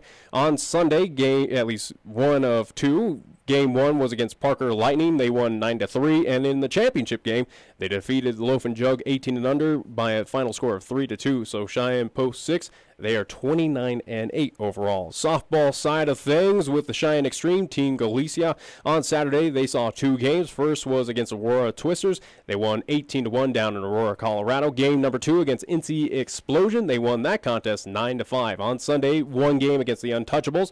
They lost 7-5 in that contest. So for the Cheyenne Extreme, they are 25-13-1. And on TV for college baseball, at least in the Men's College World Series, only 1 game coming up tonight at 6 o'clock on ESPN. North Carolina will be taking on Mississippi State. There is 1 game in action, probably a final score, and hopefully we'll pass it along. It was earlier today at 1 o'clock. It was Oregon State taking on Washington in that bracket. So that's what's happening on baseball, softball action from local to regional to national, or at least you got the Nationals coming up right now. I do. Speaking of the Nationals, they'll be taking on the Yankees. This is a suspended game that has been rescheduled for today. 5:05, they'll get that underway at Nats Park. They're in the bottom of the 6th inning, and they're tied 3-3. Elsewhere, Cardinals and the Phils at Citizens Bank Ballpark. They will hook up at 5:05. It's the Brewers and the Pirates at PNC, also at 5:05. 5 minutes later at Progressive Field, it will be the White Sox and the Indians. 6:05 games, we'll have the Dodgers and the Cubs at Wrigley. 6:10, Rays at the Astros. 6:15, Rangers and the Royals. And then the Rockies at 6:40 at Coors Field will entertain the New York Mets. Jacob deGrom on the hill for the Metropolitans. Towing the rubber will be Tyler Anderson for Colorado. 4-1, 4.48 ERA. The late games tonight, that will be on the left coast at Angel Stadium, Anaheim. Halos will play host to the Diamondbacks in interleague play, and the Giants and the Marlins will be at AT&T, and that will get underway at our time about 8:15 this evening. Our scoreboard brought to you by Pepsi of Cheyenne. This is the Pepsi that's got a date with your taste buds. We're talking 1,000 bubbles dancing a 2-step with you and 2 tacos at 2 a.m. Order number 83? Come on, you're up! This is the Pepsi that has mastered the art of the late-night munchies and is always down to dig into some deep dish. Hey, we don't do deep dish, capiche? Try telling that to Chicago. This is the Pepsi for po' boys, pulled pork sliders, and the godfather of all sandwiches, the Godfather. This is the Pepsi for street carts, anything a la carte, and is dying to make the leap into your grocery cart. Come on, take us home with you. This is the Pepsi for those who are forever fun. This is the Pepsi for every generation. Got something to say? Then get it off your chest right now. Phone lines are open at 307-514-1071. Make your opinion count and call the show. Wyoming Sports Talk today.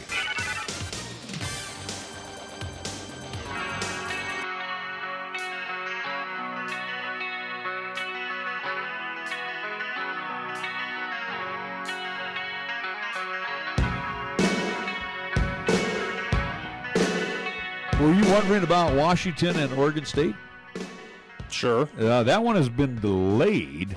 They are into... Yeah, they're probably dealing with the weather system that we've had. Yeah, they're into the bottom of the 6th inning, and this is what, if I'm not mistaken, this is an elimination game, right?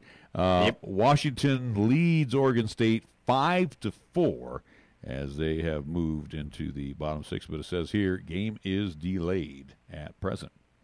So I guess I'm wrong. I figured it'd be final by now, but again, with weather out there in Omaha, they're getting all that rain that we've had, so have fun. They get a little bit of everything out there as opposed to what we get. So, with that being said, what do they get that we don't? They get tornadoes out there. Didn't we just have one here?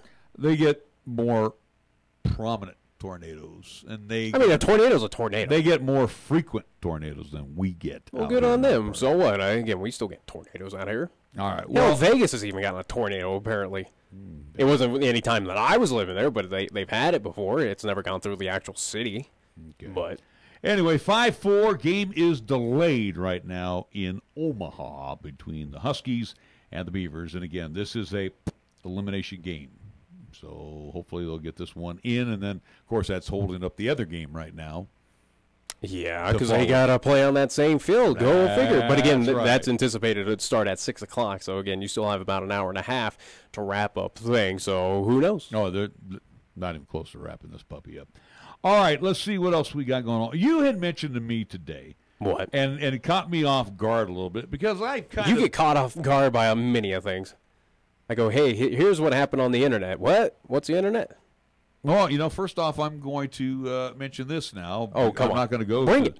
I'm going to mention that the Capitals head coach, yes, Barry Trotz, and it was just announced again, probably like 30 minutes before we went live on air, but has been passed along that Barry Trotz tendered his resignation today, becoming a free agent after leading the franchise to its first Stanley Cup on June 7th. Now, again, a free agent. It's weird saying a coach as a free agent. Well, and he's come under a lot of criticism, a lot of scrutiny, because the Caps have failed to win, especially with the teams that they put out on the ice before. So he wins, and now he just says, I'm out of here. See you, bye. Does it fall on Trotz? Again, maybe it's a situation where, hey, he finally got his cup and, right off in the sunset with the Capitals, or, who knows what's really going on. Again, only time will tell of what's going to happen this offseason. But, again, does he move on to, other vacancies across the NHL, whether it would be, I do believe Vancouver is looking, again, a few others, maybe he goes out to Arizona. Well, it was believed that he did not have a contract after this season. However, there was a 2-year extension on his contract if Trotz won the Stanley Cup. So I think it got the Washington management by surprise that they actually won the thing. That extension was negotiated back in 2014 at a time before head coaches like Mike Babcock of the Maple Leafs and Joe Quenneville of the Chicago Blackhawks exploded the coach's salary market with blockbuster deals. So, obviously, Trotz was not making the big ballpark money.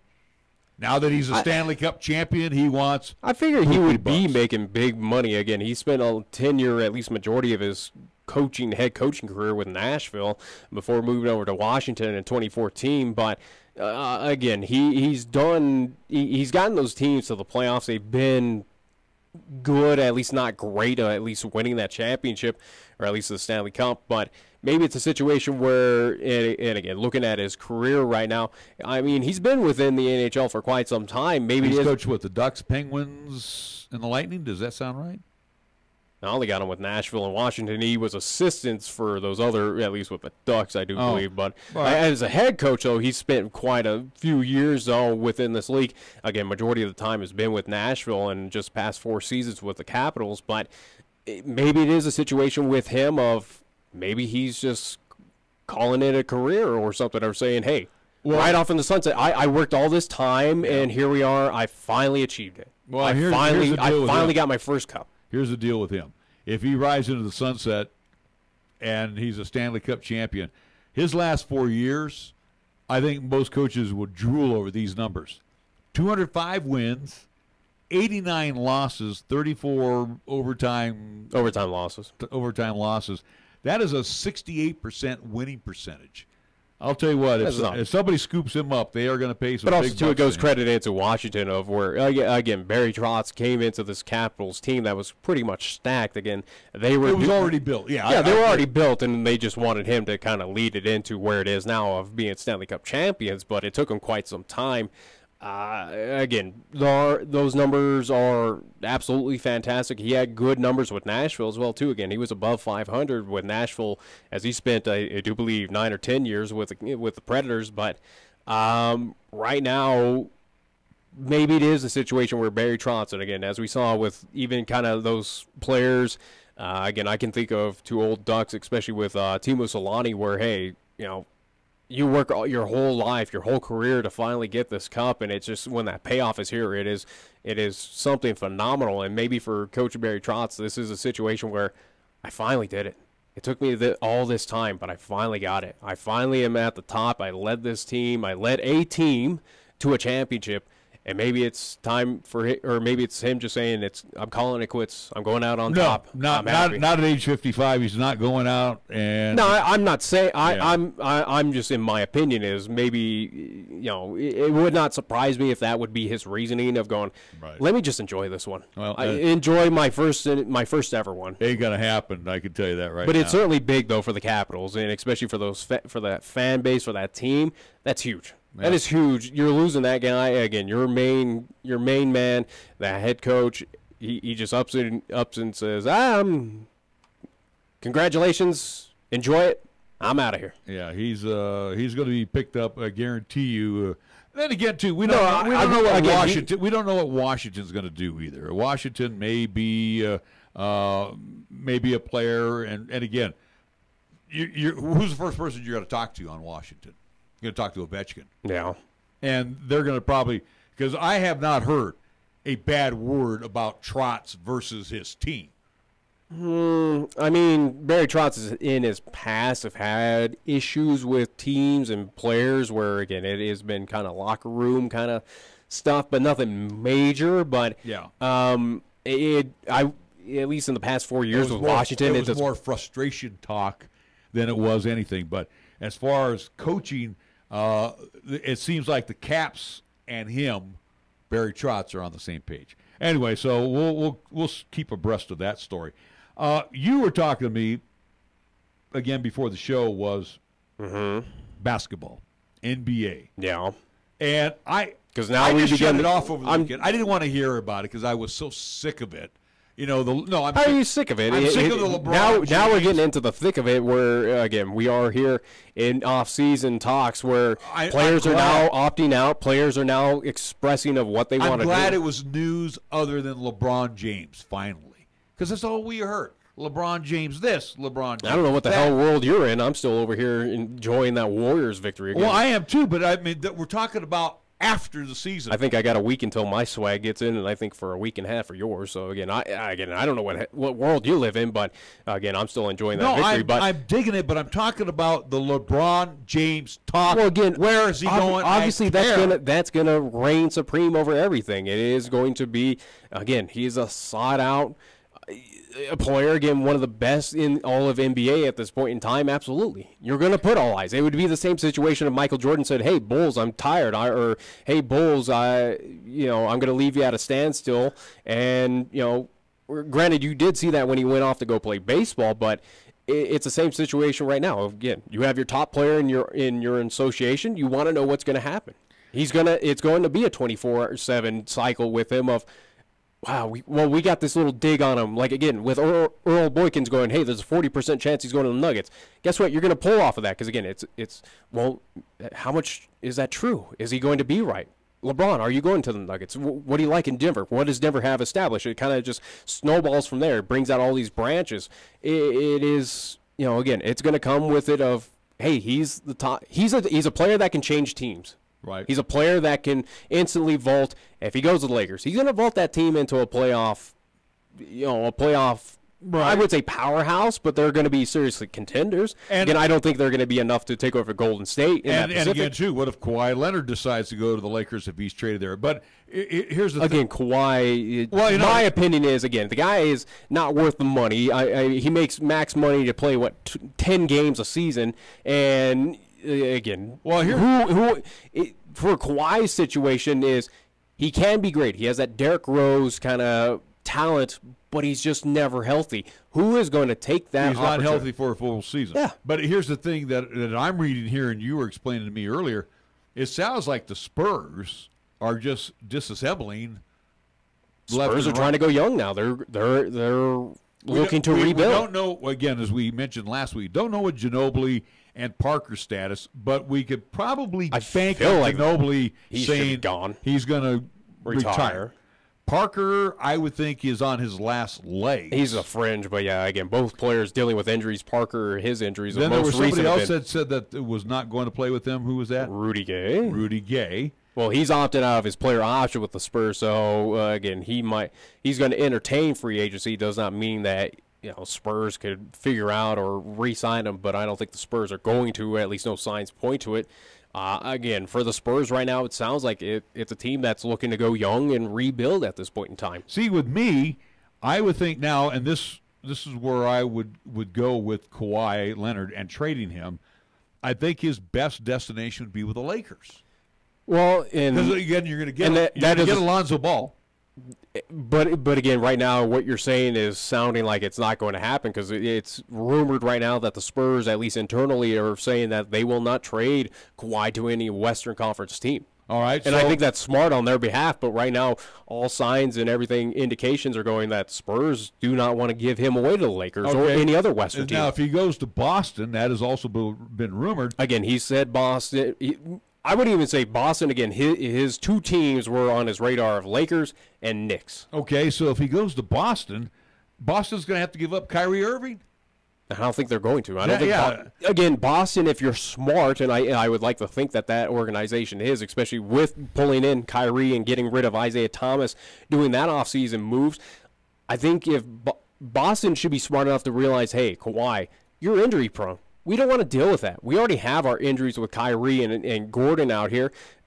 Sorry, we're not going to take that chance. We're not going to give you that money so we pay you $20 million or however much just so you play barely a season with us. We can't do that.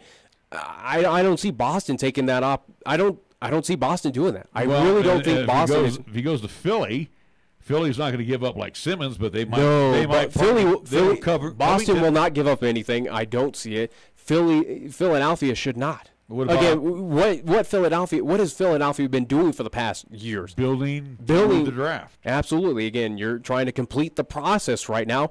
Why get rid of those pieces that you've built? Where again, this Philadelphia team finally made it back in the playoffs after being, on the bottom of the shoe of the NBA for however long of just being a laughing joke. It's a situation where Philadelphia, I think they should be smart too of going, yeah, we're not going to give up pieces for you, Kawhi. Then the only two places that who are you, Kawhi Leonard? The only two places left for Leonard to go, and you'd have to throw in probably like a Patty Mills, would be in Miami. They're young. Maybe. Dragic, Richardson, Winslow, Abejo, I do believe his name is. Or the Raptors, you go with DeRozan, Anunoby, and how do you say it? Seacam? Sure, whatever. I don't really care. Anyways, Miami, maybe you toss out a James Johnson as he's been kind of the journeyman NBA player as well.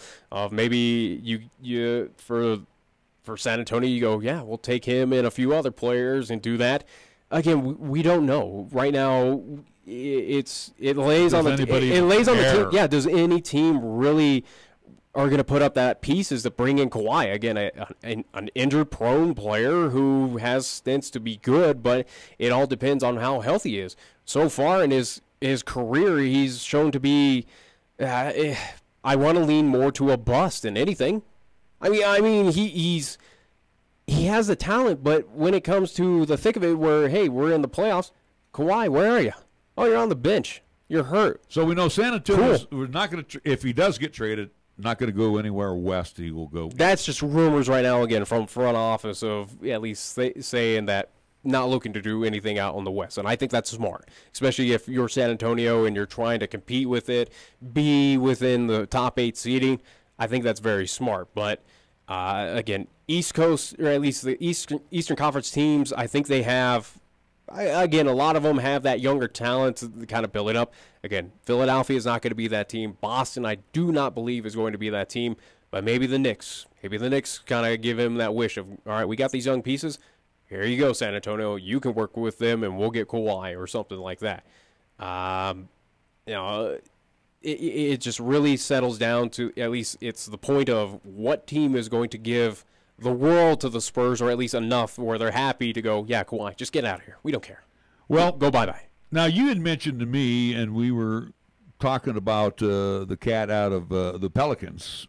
Anthony Davis. And we were just kind of kicking that about like, hey, maybe he'll go to the Golden State Warriors. No, it's not nothing to kick about. It is something that the Warriors were seriously interested in picking up. And what was Davis's response to the Warriors? Again, without knowing the exact quote, but he came out, I do believe, over the weekend or last week, saying that he would rather retire than ever join the Golden State Warriors. So, Again, if you're saying that you don't want to be a part of the champions or anything or get your ring, Anthony Davis, then go right ahead. Stay with the New Orleans Pelicans. Just kind of peter out your career there where New Orleans, sure, if you get Boogie Cousins, that's going to add and elevate that team, but is it going to put you past the Golden State Warriors? Absolutely not. We saw what you did, Anthony Davis, by yourself, and it still wasn't even close to nearly enough to beat that Golden State team. So it's fine and dandy. Again, where the Golden State Warriors right now on their radars, if Anthony Davis, if that was not going to work, and it sounds like it's not going to, Kevin Love was on their radar. And also, too, correct me if I'm wrong, Trevor Ariza also on their radar. And he's an unrestricted free agent. Not on Golden State. No reports I've ever read. I don't know what the hell you're talking about. I thought you'd mentioned that one to me. No, the only thing I mentioned with Trevor Ariza is that he's going to entertain free agency and try to get his money. He's looking for a 4 to 5 year contract. Now with him, if he with about $50 to $60 million. If he does step away from the Rockets and gets signed elsewhere, and he might, that might open the door then for a LeBron sighting in Houston. I think they're going to have to give a lot more pieces to Cleveland to do that. And again, obviously with Ariza, he's a free agent, so obviously you can't deal out that piece. If Ariza was signed with Houston or if he was a part of that team and not entertaining free agency, I think you give Houston an opportunity, or at least say, yeah, they have a good chance of picking up the LeBron's at least sweepstakes. But the thing about it with Houston is they're kind of like with the Kawhi Leonard situation of, are they willing to give up major pieces for LeBron? Because, again, Cleveland's going to ask for the world for this guy, clearly. I mean, there's no doubt about it of, hey, if we're going to trade him or anything, we need the world. All right. But also, too, again, who knows? If you're interested, the free agent list has come out. And here's what we have from the Denver Nuggets down the road. Wilson Chandler, he has the player option. Devin Harris is the unrestricted free agent. Richard Jefferson, unrestricted free agent. Player option on Daryl Arthur. Will Barton is an unrestricted free agent. Jokic is a team option. And Torrey Craig is a restricted free agent. And going back to LeBron, he's a player option as well, right? I think so. Let me be.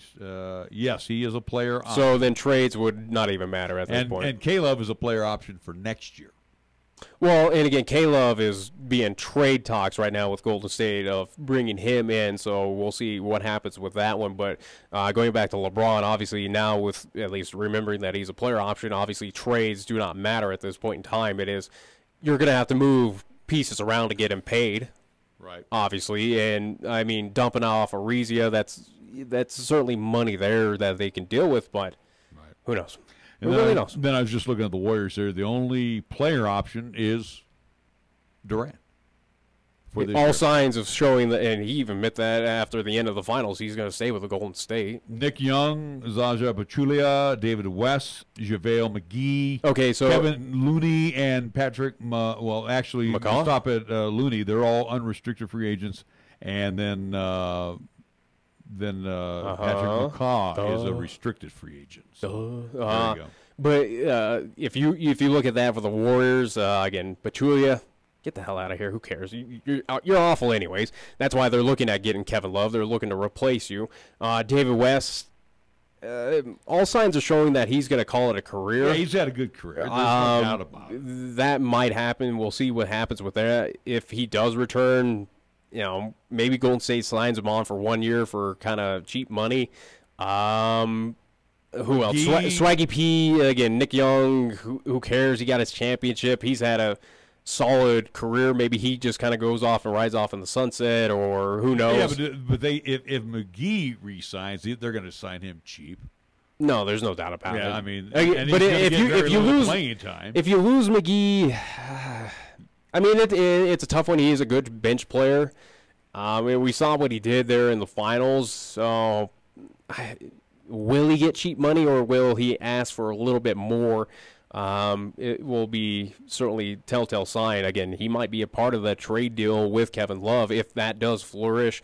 But who knows? Again, the rest of them, Patrick McCaw, big piece that could be lost for the Warriors. Again, it all remains to be seen. We're so early on. The list just was handed out today, so. Again, we're so early on. Anything and everything can happen. Again, right. What is going to take front and center of all offseason talks is going to be LeBron. Who's winning LeBron? Yeah, and we need to take a break. If you're a free agent, you might have to take a back seat to LeBron. We're going to take a timeout. We'll be back with more right after these words on 1480 K-Ray. The time is now, and the place to go is Jolly Rogers RV Sales and Service for their annual model clearance sale of Jayco RVs and fifth wheels.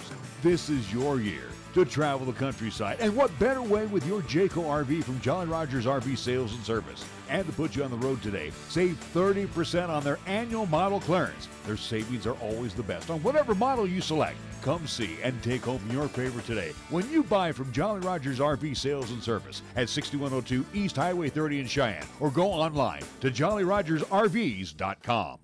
Is your free checking account no longer free? Lose those checking account fees and lose the hassle by switching to Platte Valley Bank's Value Checking and experience truly free checking. With Platte Valley Bank's Value Checking, there is no minimum balance required, unlimited check writing, no per check charge, no monthly service charge, free net banking, free e-statements, free bill pay, free mobile banking, and Platte Valley Bank customers can use their debit cards at any ATM anywhere absolutely free. So stop by Platte Valley Bank today and lose those fees with Value Checking. Platte Valley Bank, member FDIC. For 56 years, 1480 K-Ray has been Cheyenne's home for good times and great oldies. Also with KYY-FM, we are Cheyenne and the area's only locally owned AM-FM combo radio stations. Add that to the addition of 3 FM radio translators to serve the area with programming from both K-Ray and KYLY, and that equals a lot of bang for your local advertising dollar. Radio, yesterday and today, still works. For more information, contact Don Morris at 307-637-0301. Taco John's presents Olay the Day Pep Talks. Boys, I know you take great pride in being prairie dogs, but a mascot needs more sizzle. And what has more sizzle than Taco John's new sirloin steak burritos? So meet your new mascot, a sirloin steak burrito. Taco John's new sirloin steak burritos are loaded with steak and bold flavors like cheesesteak, steak and potato, and steak and shrimp. God, Wachowski, stop eating the mascot. Olay the Day at Taco John's. You bleed brown and gold? So do we. Wyoming Cowboys football and basketball is always front and center on this show. This is Wyoming Sports Talk Today, and it's here on AM 1480. K-Ray.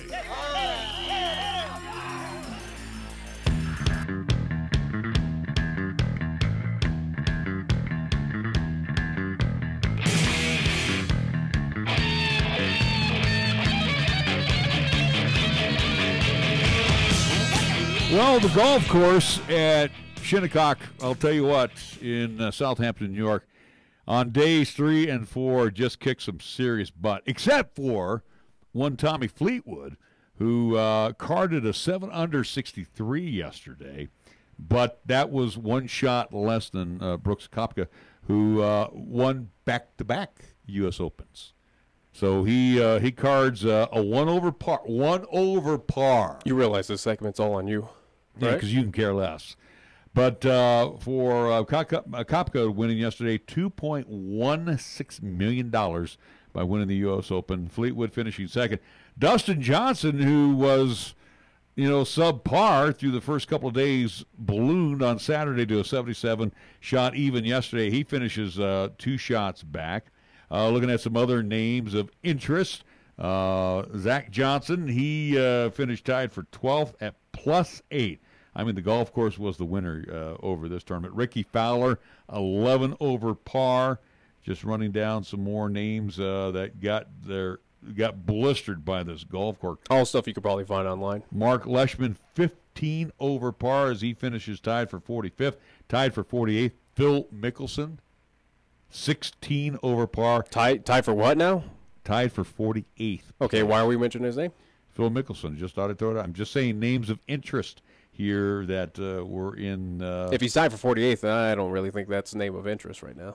Well, I'm just saying other golfers of name interest. Anyway. So, again, Brooks Koepka winning back-to-back U.S. Opens, and again in New York at Shinnecock Hills Golf Course. I'll tell you what, that course kicked some serious butt on all of the PGA professionals. And how much of it did you watch? I caught a little bit of it last night when I got home. Hmm.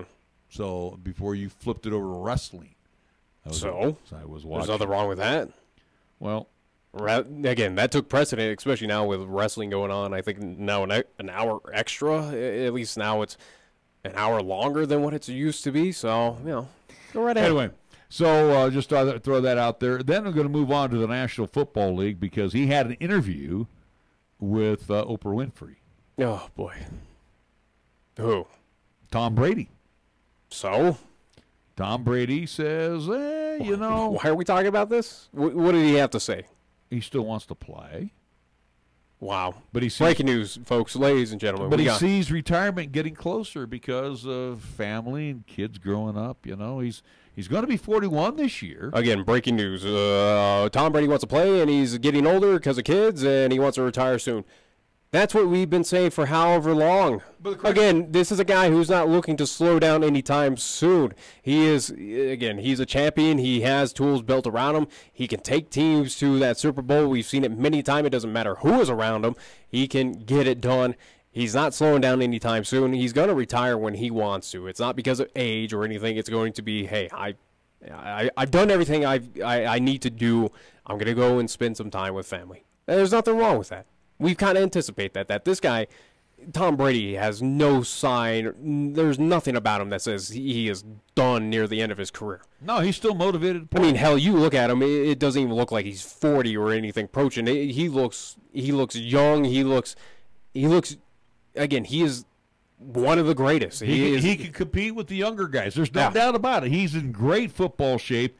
And again, it doesn't matter what pieces you can put whoever on that Patriots team. We've seen good wide receivers. We've seen great O-lines. We've seen great defenses on that team. We've seen those pieces removed. No matter what, he still takes it to either the Super Bowl or either they're making it to the AFC Championship. And the thing too, and right now, especially with the Jets trying to improve with Darnold, you got Josh Allen out there in Buffalo. Again, they're trying to add those quarterbacks to kind of compete with Tom Brady at this point. They're not ready now to take over. Yeah, they don't even fit in. Miami, who knows what's going to really happen? But again, with Tom Brady, you kind of look at that right now as well, where the East is pretty much a cruise mode for him as well. Where again, Buffalo this year is not really going to be that contender. They have who really knows with the Jets. Again, the Jets maybe a 500 team. Yeah, and again, Miami just nothing. But again, it's a situation right now where Tom Brady kind of a LeBron-esque style of, hey, I play in this weak division, I can win it no matter what.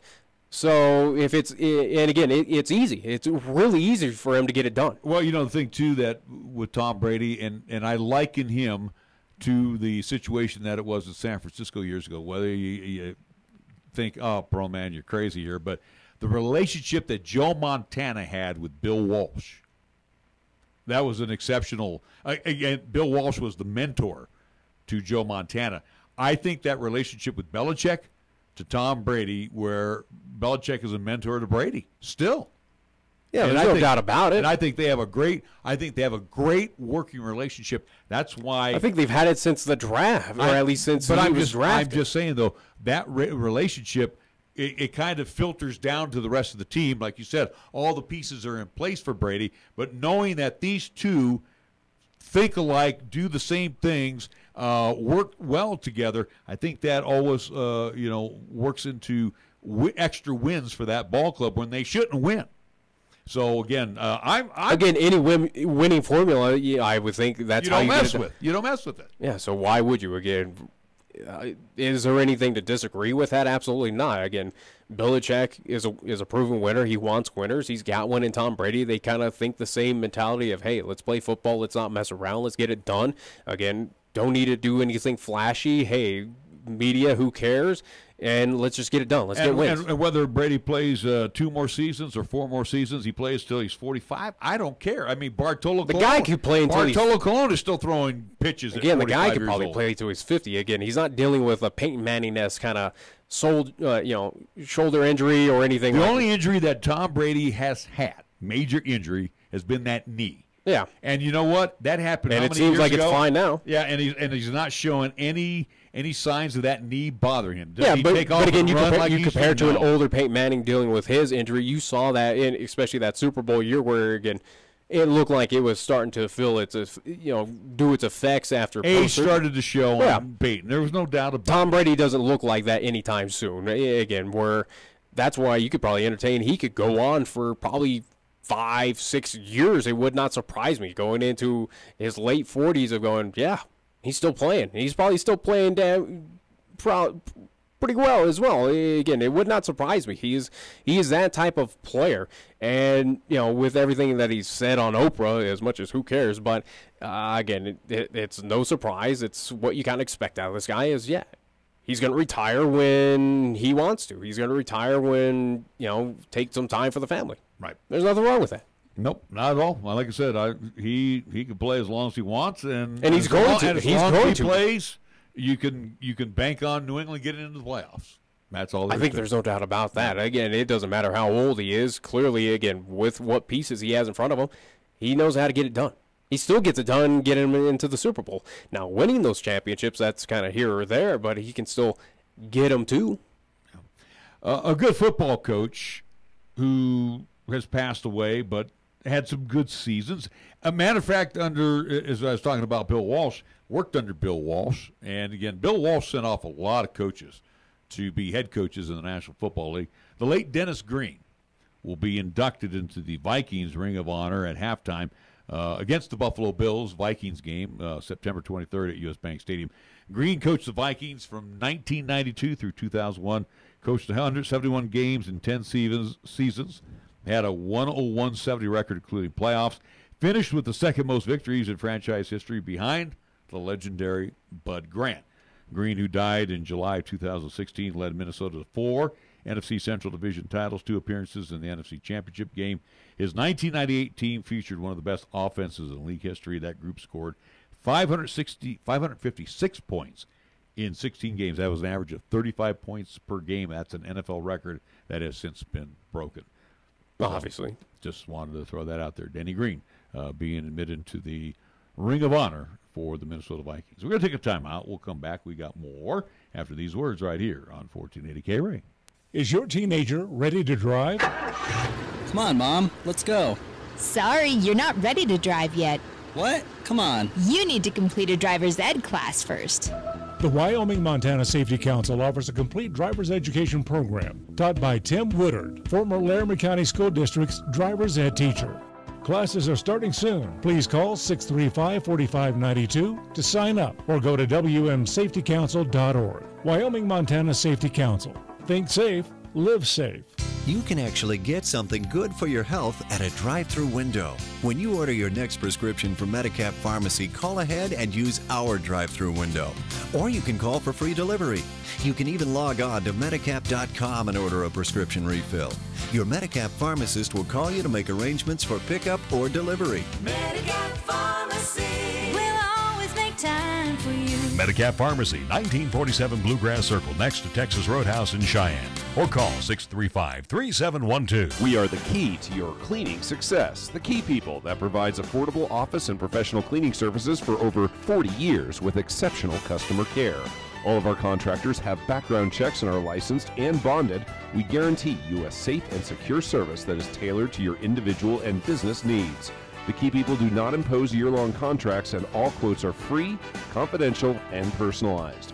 Call Key People at 1-800-468-8283. That's 1-800-468-8283.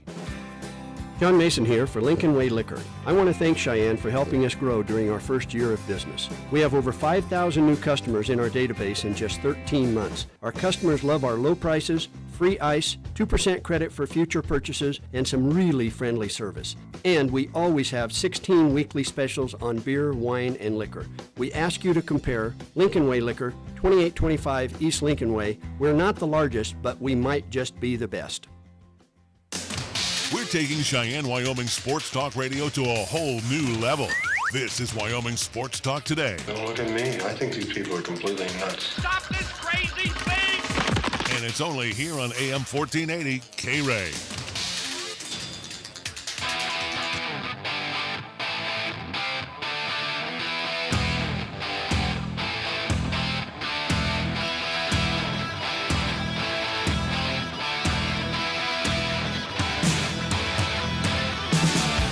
Welcome back to Wyoming Sports Talk today. Who's that right there? That bed. Are you challenging me on the Scorpions? No. Well, I was going to see if you knew who the Scorpions were, but that's Of course. Don't challenge me on music. Don't ever do that. Really? Again. Hey, Scorpions around my time, pal, not yours, all right? That doesn't mean anything. I still know of them. I still know a lot of bands back in the day. Rock You Like a Hurricane. I love that song. Who had a few other hits as well, too. Absolutely. All right. You had mentioned something to me. What? Because I got to move along here because then There's a lot to talk. You're just going to tick me off, and I. You're already ticking me off. Again, you're challenging my music knowledge. Again, I know that I probably near the level of you on this library, at least of KYOY and K-Ray as well, too. Again, I don't think so. I guarantee it. You probably don't even know half the stuff on K-Ray. Yes, I do, pal. Whatever. So, we'll see. Don't go there. We'll see. All right, so we had over the weekend, and you had mentioned something to me about the Brewers Festival that took place in downtown Cheyenne, which I have. You know. So this is just going off the cuff of sports, but yeah, we're going to take a break from sports here. So we had all of these brewmeisters here in town, right? From various companies that we had. I didn't go. I didn't care. It was just a situation where it's like, I got better things to do than go to the Brewers Fest. But it was kind of interesting, though. I would assume it's from around the area. Right, but most of them. I mean, I don't know. A lot of them here from Cheyenne, though, right? Are there? Yeah. For me, there's quite a few beer outlets here in Cheyenne. I say I wouldn't know it. I have no idea that we've even had any breweries here in town. Obviously, because again, whether it's a lack of advertising or something, I've never heard of them. Well, man, yeah, that's their problem. They don't advertise their product. But it was interesting, though. You were telling me that your buddies down there in Greeley had posted I guess it was the fan vote, People's Choice Award or whatever. I don't know. For what best taste? I don't know. It was just they won People's Choice Award or something. It was posted on Facebook by the Wyoming Brewers Festival, but it was a brewery down in Greeley, Colorado. Greeley, Colorado? Yeah, go figure. That won the Wyoming from Cheyenne, Wyoming won? That won the Wyoming Brewers Festival, at least People's Choice Award at the Wyoming Brewers Festival at Greeley, Colorado. What the hell? Company. Yeah, go figure that nothing local can get it done, or at least folks could not select anything up here in town. So what the heck? Okay, well, let's move along after that one there. I mean, that'd be like, hey, let's award a Wyoming sports to, Northern Colorado team. You win this one for here at People's Choice at the Wyoming Fan Fest. Let's move along. Let's not go any further on that. How stupid is that? How low is that? You can't. The People's Choice Award goes to a beer distributor. Congratulations to that Greeley group and whatnot. Clearly, you're doing something better than what we are here in the capital city, or at least in the state of Wyoming. But you just come on now.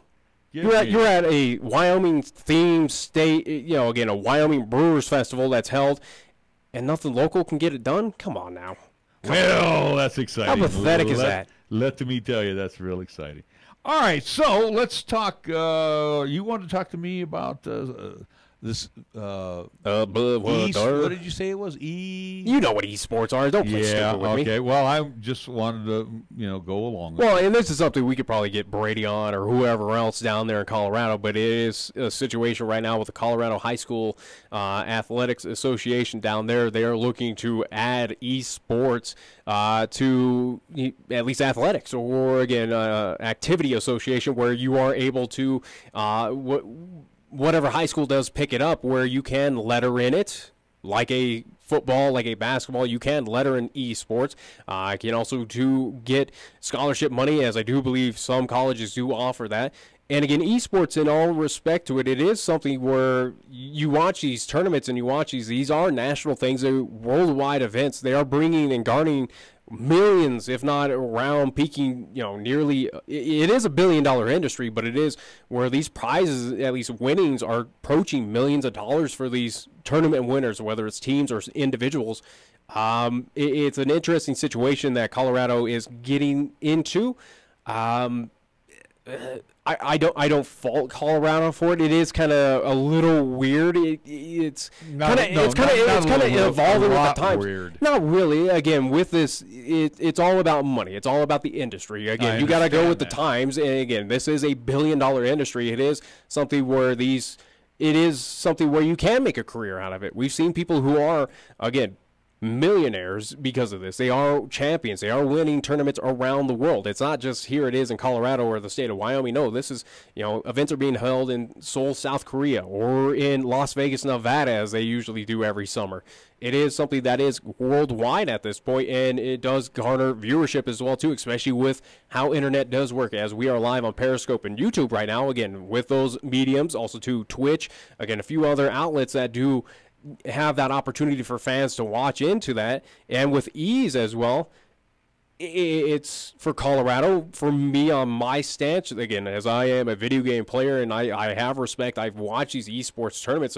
Some of them are pretty interesting. Again, it does fall under the category of a sport. It is not an athletic sport, clearly, but it is still a competition. You are still playing each other. There's strategy. It's kind of like chess. I understand it, but you give me grief on, again, you're calling this a sport, but you give me grief on horse racing's not a sport.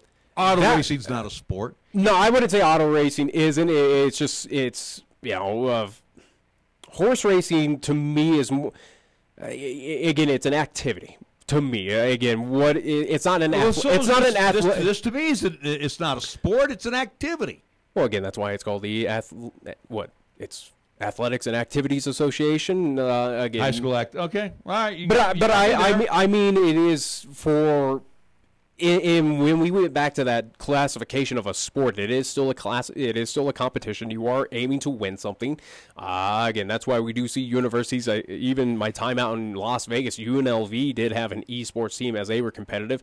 So again, kudos to you, Colorado. That is, obviously it is something where they're going to try and garner money into the school system, I would assume. But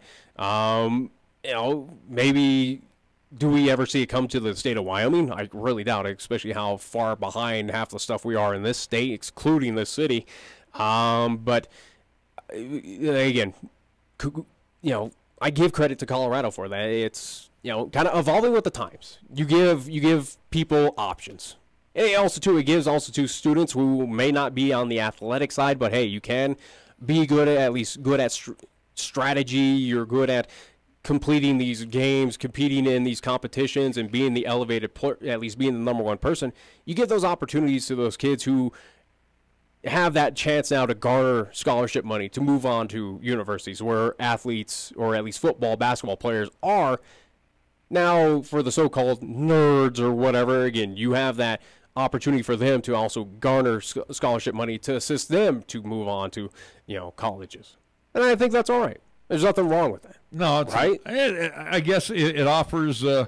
It's not a traditional major. It's not an athletic sport, but it is still an activity. Something for everybody now. So nobody's left out, I guess. That would be. But that's not, because, again, no, wait a minute. You have your. It's still a competition. It's not saying everyone's getting it. You still have to win. You have your athletic events of those that go out for sports. Yeah. And I'm talking, the baseball, basketball, football. And then you have. These are other events or activities, as you say, for those that, like you said, chess, for example. Those that you also got like cheerleading as well too. That all kind of gets clumped under as well. I understand that, and again, what you're trying to do. And there's nothing wrong with you're a cheerleader, you get that scholarship. Everybody has an opportunity to do something. Yeah. I get it. But again, it's not like they're handed to it. Again, you still have to compete. You still have to win a competition. You still have to improve on your skills or do whatever. So you still have to, it's not something, we're handing it out to you. No, you still have to work for it. You still have to compete and win against others across the state now, at least down there in the state of Colorado or wherever else it's kind of held at. I do believe in a few other states do have this, but hey, it does give more folks that opportunity. It does bring more money in, and it gives it gives more kids opportunities for scholarships to not be in the hole of where majority of Americans are in kind of student debt at this point. So, hey, to Colorado, kudos. I think you give them kind of kudos on this one of saying, hey, as much as they are going to bank on it, they are going to make money off of this, but also too, hey, you're going to give some of that money to more kids that may not have had that opportunity if they can't compete in athletics. Well, it's nothing bad. No, I think for Wyoming, it'd be great to see it happen in this state as well too.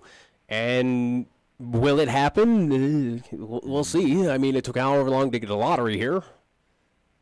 And I think there's probably more pressing issues in this town. We always are a wait and see outfit here, so we wait and see. We wait and see about 5-6 years. You pretty much just watch the paint dry, and that goes faster than anything in this state. That's usually what happens out here.